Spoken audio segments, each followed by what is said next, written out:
రాత్రి తాగింది ఇంకా దిగినట్లేదు యాదవలికి.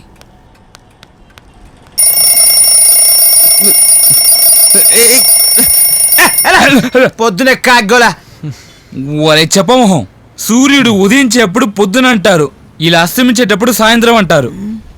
చాలు లే లే. సరే గాని మేము ఇక్కడికి ఎలా వచ్చాం? మీరెక్కడొచ్చారు? బార్లో బ్యారర్ మిమ్మల్ని బయటకు నెట్టేస్తే నేనే మిమ్మల్ని ట్రాలీలో పట్టేసి ఇంటికి తీసుకొచ్చాను. మరి బార్బిల్లో మీ వాచీలు ఉంగరాలు పోగేసి లెక్కేస్తే మీరే ఇంక వాళ్ళకి బాకీ. దానికోసం స్టాంప్ పేపర్లు రాయించేసి మీ వేలు ముద్ర వేయించేసా. మార్కు తెచ్చు. అంటే ట్రాలీ డబ్బులు నువ్వే కట్టేశావా? కట్టలేదు, కట్టించాను. ఎవరితో?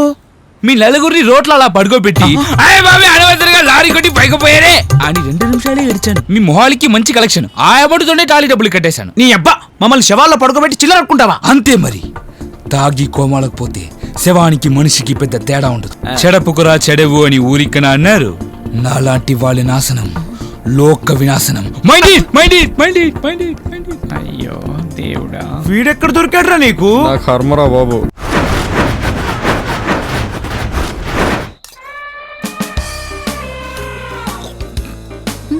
ఏంట్రా 4 రోజుల నుంచి ఏం తినట్లేదా? నాకేంటో ఫ్రూక్ వస్తే అనిపిస్తుంది. నాకు ప్యాంట్ లూజ్ చేసుకుంటా. ప్యాంట్ కూడా విప్పారా? కంఫర్ట్ గా ఉంటుంది. రా భరత్. తొట్టిగంతా ఇక్కడే కూర్చున్నట్టుంది.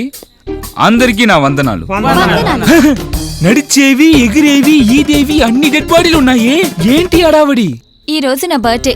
మీరందరూ వరుసగా పుట్టారా ఏంటి? నీకోసమే అనుకుంటా. ఇదిగో తిను. నేను వెజిటేరియన్ అండి. పుట్టినప్పుడు అందరూ వెజిటేరియన్స్, తర్వాత అలవాటు చేసుకుంటారు. నేను అలవాటు చేసుకోను. నువ్వు తినకపోతే నేను తిన్ను. బేబీ, నువ్వు చికెన్ తినకపోతే నీ కడిపే కాలుతుంది, నాది కాదు. Cool Bharat, cool. ఇందులో తప్పే ఉంది? మందు సిగరెట్ అంటే హెల్త్ కు ప్రాబ్లం, చికెన్ హెల్త్ కి మంచిదే కదా. ఒక ముక్క నోట్లో పెట్టుకో, ఇక ముక్క లేకుండా ముద్ద దిగుతే ఒట్టు. Stop it! అసలు మనిషిలో మృగత్వం సాటి జీవాల్ని ముక్కలు చేసి తిండినప్పటి నుంచే మొదలైంది. ఈ ముక్క తింటే మందు తాగాలనిపిస్తుంది, క్వార్టర్ తాగితే హాఫ్ తాగాలనిపిస్తుంది, హాఫ్ తాగితే ఫుల్ తాగాలనిపిస్తుంది, డబ్బు లెక్క అప్పు చేయాలనిపిస్తుంది, అప్పిచ్చేవాళ్ళు లేక దొంగతనం చేయాలనిపిస్తుంది. ఆ మత్తులో నువ్వు మగువ కావాలనుకుంటావు, దారిన పోయే ఆడదాన్ని మానభంగం చేస్తావు, ఆ తప్పుని కప్పిపుచ్చడానికి కప్పెట్టేస్తావు, నీ కుక్క బుద్ధిని కనిపెట్టడానికి పోలీస్ కుక్కలు వస్తాయి, మహిళా సంఘాలు వస్తాయి, కామాంధుడి చేతిలో మరో నిర్భయ బలి అని ఛానల్స్ మోతెక్కిస్తాయి. ఆ తర్వాత మీ జీవితం నాశనం అయిపోతుంది. ఈ మొక్క వెనకాల ఎంత మ్యాటర్ ఉందా? ఈ ప్లాన్ కూడా ఫెయిల్ అయింది.